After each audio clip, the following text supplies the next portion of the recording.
What about the relationship between Bitcoin and gold, which, in an earlier century or whatever, gold kind of occupied a roughly analogous situation to Bitcoin, not fully, but Yes. what's your sense of gold and why is Bitcoin an improvement over gold? I view Bitcoin as disruptive to gold, actually. And that's why I think it's so hard for us to get our head around it. I don't think it happens fast necessarily. Gold is still geopolitical prime money, right? Nation states accumulate gold. If they go to war, they will confiscate one another's gold. They'll demand tribute payments in gold. So although we don't use it in our day-to-day affairs, we've all been excluded via the legal monopoly post-1971. Gold still really, really matters. And I think for the first time in history, we've been using gold for 5,000 plus years as money.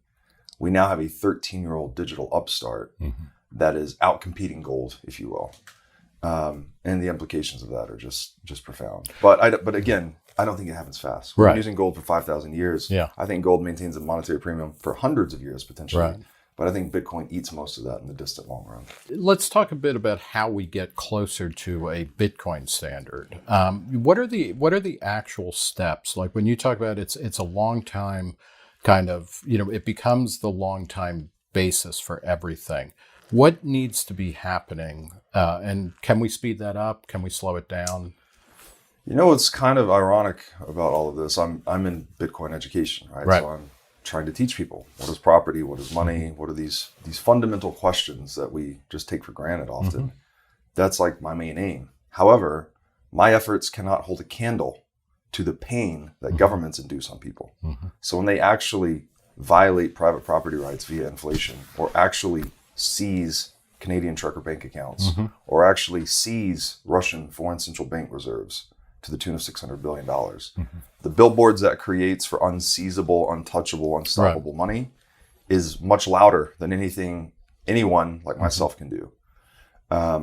So to accelerate it, I guess you can be engaged in education, but ultimately I think people learn through pain. Right? Pain is information. Yeah. Do you think we're going through is this going to be an extended kind of lesson in pain? Because, just the things that you mentioned, and then you throw in a number of other kind of geopolitical hotspots or the coming, entitlement crises and budget issues.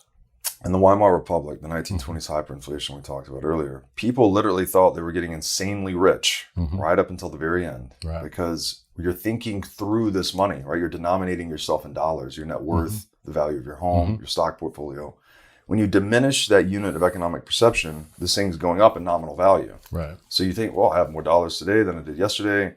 My brother bought a house. He's texting me. He's like, oh, my house is up 20% in 6 months. This is so great. I'm like, dude, do you read anything that I fucking write or talk about? Like your house is, it's He's gone your down. brother, of course not, right? Especially if you're his younger brother. It's like, what is it, it is partly an education thing. Can you talk about the adoption rate of Bitcoin or maybe not the adoption rate per se, but like kind of it's expanding. People compared to, 13 years ago, certainly more people know about Bitcoin compared to 5 years ago do. But like what's the level of general awareness, if not actual holding, needs to happen? I don't know. I was told by one of my guests the other day that U.S. Bitcoin ownership is now at 25% of the population, which would be ballpark 75 million. That was much higher than I thought it was. You have to check my numbers. Yeah.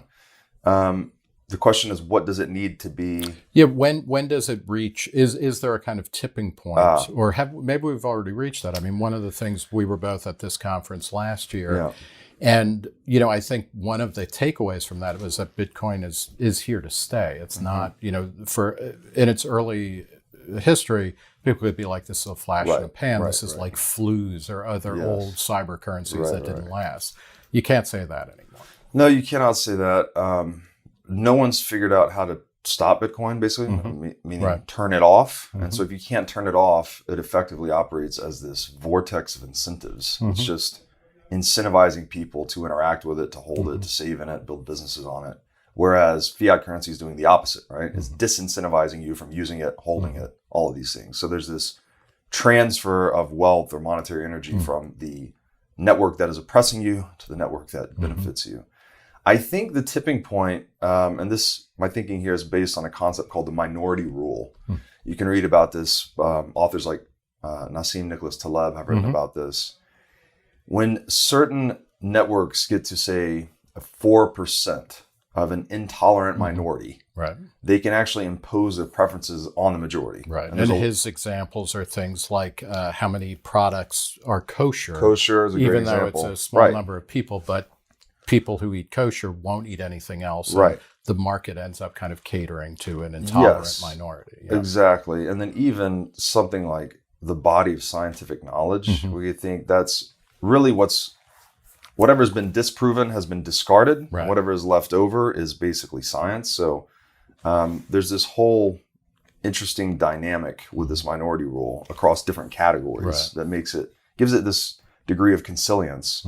And I think if we apply that to Bitcoin, I think that it's not number of people. I think this would be more based on actual relative capital value or market capitalization. That if it gets to 4% of its total addressable market, that it has this absolute rigidity of rules, right? The Bitcoin rules don't change. So that would be the highest form of obstinate preference you could imagine, right? It has unbending rules. Right. So I think depending on your total addressable market number for Bitcoin, 100 to 200 trillion. If it gets to 4% of that number, I think things start to get weird. So that's a $4 to $8 trillion market cap. And it's a little bit below 1 trillion. It's around 1 trillion today. And for reference, gold's about 10 trillion. Now I think gold is also heavily suppressed by governments in the paper market. So I think the real market cap of gold is something like 5 to 10x what it is.